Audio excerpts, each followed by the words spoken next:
एक लड़की की दर्द भरी कहानी। कविता अपने माता पिता की बहुत लाडली थी। 3 बड़े भाइयों की बहन थी। कोई भी चीज़ मांगने पर उसे वक्त सामने हाजिर हो जाती। पूरे घर में रौब था उसका।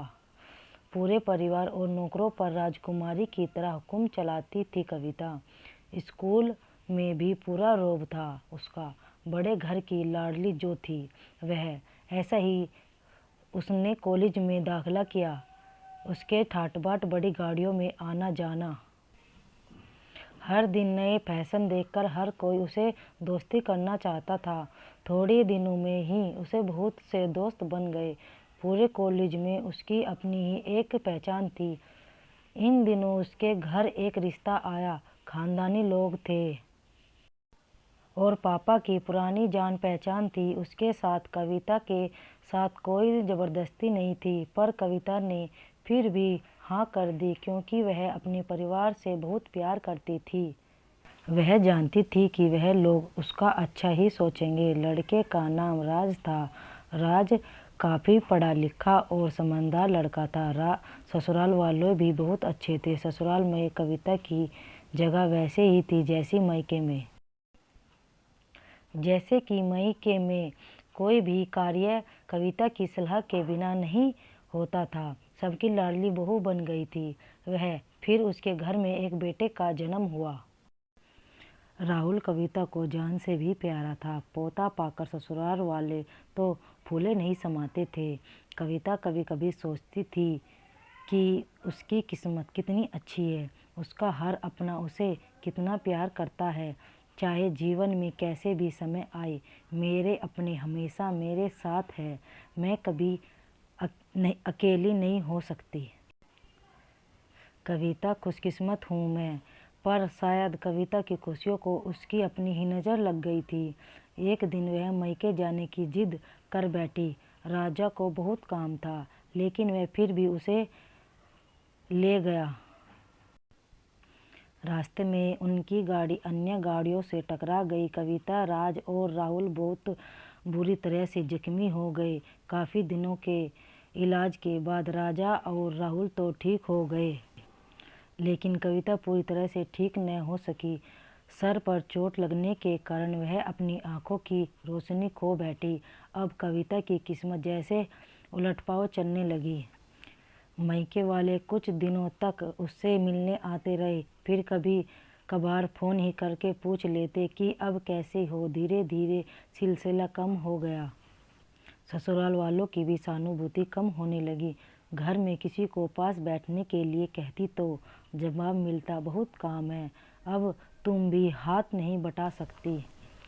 राज भी चिड़चिड़ा हो गया था। बस राहुल ही था उसके साथ, जिसे हंसते खेलते उसका वक्त गुजर जाता। एक दिन कविता के हाथ से कुछ सामान गिर गया, जिसकी वजह से राहुल को हल्की सी चोट आ गई। कविता के सास ससुर ने राहुल को उससे अलग कर दिया कि कहीं उसके ना देखने की वजह से बच्चे को कोई नुकसान हो जाए। उसने सबके सामने मायके जाने की इच्छा रखी तो राज उसे तुरंत मायके छोड़ आया, जैसे कि वह भी यही चाहता था। लेकिन राहुल को उसके साथ नहीं भेजा गया। कविता कभी राहुल से दूर नहीं रही थी, पर अपनी कमी के कारण उससे ज़्यादा बहस नहीं की।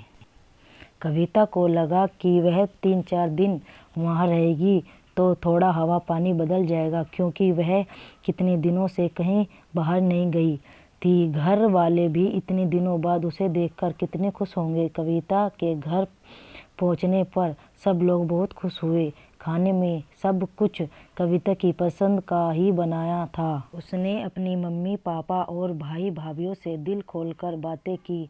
उसके छोटे छोटे बच्चों की बुआ के साथ घुल मिल गए थे। रातों में सोने के वक्त जब वह कपड़े बदलने लगी तो उसके पता चला कि उसका बैग तो बहुत भरा हुआ था। वह सब समझ गई। वह बहुत उदास हो गई। कुछ दिनों तक तो सब ठीक रहा, फिर जैसे सब बदलने लगा। सबका व्यवहार बदल रहा था। वह लोग जैसे थक चुके थे उससे। सब लोग घूम फिर कर पूछने लगे कि राज कब आ रहा है, उसे ले जाने। वह बहाने बना देती, जबकि वह जानती थी कि उस घर में उसके लिए कोई जगह नहीं है। कविता से चलते वक्त कुछ न कुछ नुकसान हो जाता। थोड़ा बहुत टोका-टाकी उसे सुना देती, वह टाल देती। एक दिन उसके हाथ से लगकर एक कीमती फूलदान टूट गया।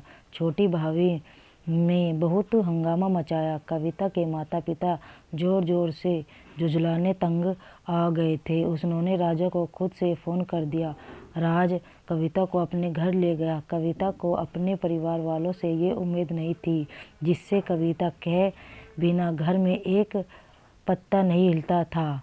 उस घर में के लिए वह बोझ बन चुकी थी। राज के साथ ससुराल आते वक्त वह बहुत खुश थी, क्योंकि वह अपने घर जा रही थी, अपने जिगर के टुकड़े राहुल के पास। तुरंत यह खुशियाँ भी कुछ पल ही रही थी। जरा सारा बंदोबस्त पहले से ही किया हुआ था। कविता के सीधे ऊपर वाले कमरे में ही पहुंचा दिया गया। राहुल से दूर रहने की सख्त चेतावनी दी गई। एक कामवाली लता को उसकी सारी जिम्मेदारी सौंप दी गई, जो उसके खाने पहनने जैसी ज़रूरतों का ध्यान रखती। कविता ज़्यादातर चुप ही रहती। कभी कभी कामवाली लता से थोड़ी बतिया लेती। उसके जरिए राहुल का पता चल जाता। सबकी लाडली बेटी और बहू सबके लिए लाडली से बोझ बन चुकी थी। दोस्तों, यह वीडियो आपको कैसी लगी? अगर वीडियो आपको अच्छी लगी तो वीडियो को चैनल को सब्सक्राइब करें, वीडियो को लाइक करें, शेयर करें। लड़कियां सब पर बोझ बन जाती है।